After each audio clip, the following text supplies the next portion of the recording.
Hey everybody, it's Kenji. I'm going to be making a meatball parm sandwich, meatball sub. So this is with the meatballs I made the other day. I will link to the video. I just have some left over. I started making this and then I realized I said I would make a video of it. So that's what I'll do.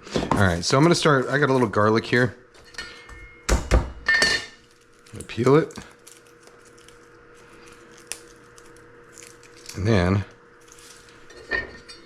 trim off the roots. Oops, I think I accidentally trimmed off the tips before. Usually trim off the roots before I peel it. All right, then we're going to smash it. And give it a chop. I'm doing this just because what I thought I'd do this time is, so I don't have great bread for a meatball sub today. You need like a good hoagie roll, I think. And there aren't, there's some places I guess you can get a decent hoagie roll in, a decent hoagie in Seattle, but there aren't that many places where you can just go up and buy a hoagie roll. And I didn't feel like making one myself, which of course you can, but I didn't feel like making one myself. So what I've got was these Central Bakery take and bake, like half-baked demi baguettes, which actually come out pretty okay. They aren't the best baguettes, but they come out okay for a thing like this. All right, so all I had in here was just a little bit of brown butter. I started cooking before I turned on the video because I forgot. So I just had a little bit of butter melting, very, very lightly browned, and I'm adding some garlic there. I'm also gonna, and then I'm gonna split my bread. And the idea is, what I was thinking I'd do is I would put the meatballs and cheese on one half of this sandwich, and then paint the other half with some garlic butter while we toast it all. And maybe that'll all come out well. I'm gonna scoop this just a little bit.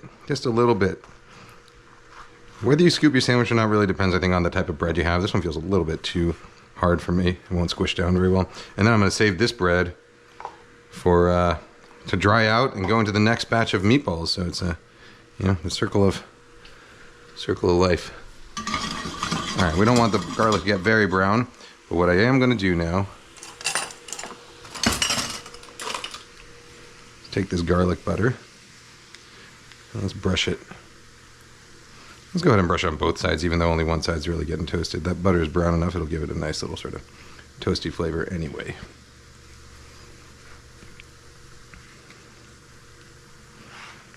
Some of those garlic chunks in there. All right. Now I've got my leftover meatballs. So if you want, oh, it looks like someone ate half of one of those. Wasn't me, I swear. But if you want the recipe for these, I'll link to the video below. But, the secret, at least for my meatballs, the secret is to add a little bit of gelatin, which really gives them a really sort of luxurious mouthfeel. Juicy, makes them extra juicy. A panade, of course, the standard panade. So, dried bread and eggs, and I use buttermilk, cheese, parsley in these. They're relatively simple meatballs, actually, but all right, so we're going. Got my sauce. You can make your own fresh sauce, of course. I used a jar of Rayo's, which I think is the best jarred sauce you can get, and you can get it at Costco. 2 packs for like 10 or 12 bucks, I think. And for mozzarella, I'm using whole milk dry mozzarella. So the type of mozzarella you would use for like a New York style pizza. They might call it low moisture, or they might call it dry, or they might call it aged mozzarella. But generally in the packaging in the supermarket, it's called low moisture mozzarella, and it's what you want for this kind of sandwich, or at least what I want. You can use, of course, you can use fresh mozzarella too. I think the best cheese is the cheese you've got. This brand, I got this from PCC Markets here in Seattle.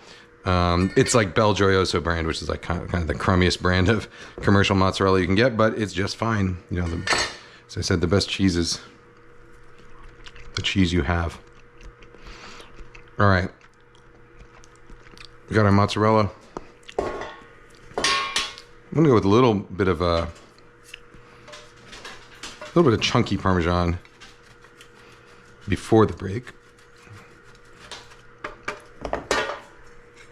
And now this guy's just gonna go under the broiler.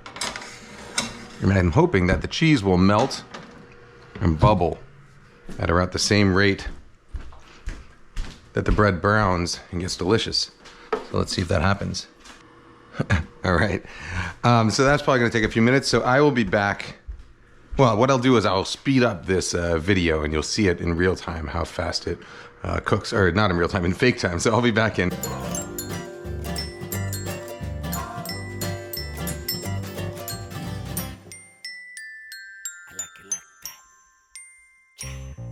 All right, I think we're pretty close to there.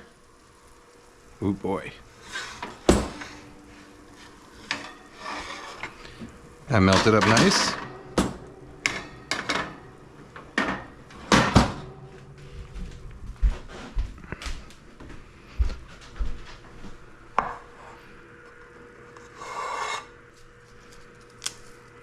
Fresh basil. Actually, you know what? I'll get the Parm on first. Some more finely grated Parm this time, just so that it kind of melts in there. I'm gonna go with a little sprinkle of, I like a little garlic powder.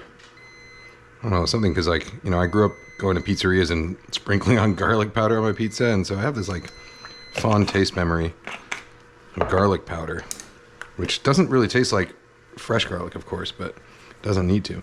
All right, and a little bit of oregano. And finally, oh, my fridge is mad.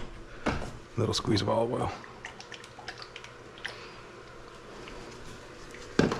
I have a bit of an olive oil collection there. All right, so let's close this off and see where we're at.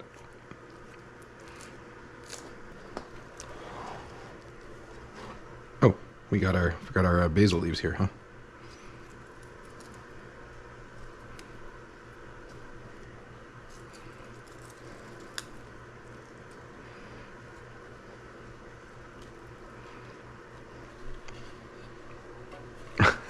All right, let's go take it to the other room and see where we're at.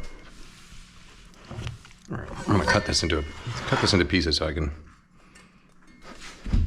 Nah, I'll just bite it. Let's go in. Ready?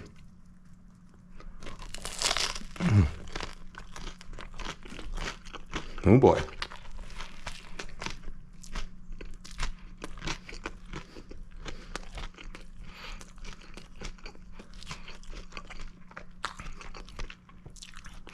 Saucy, cheesy, and delicious.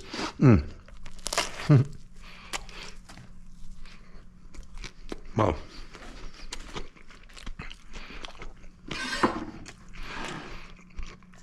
I also can't remember the last time I had a meatball sub.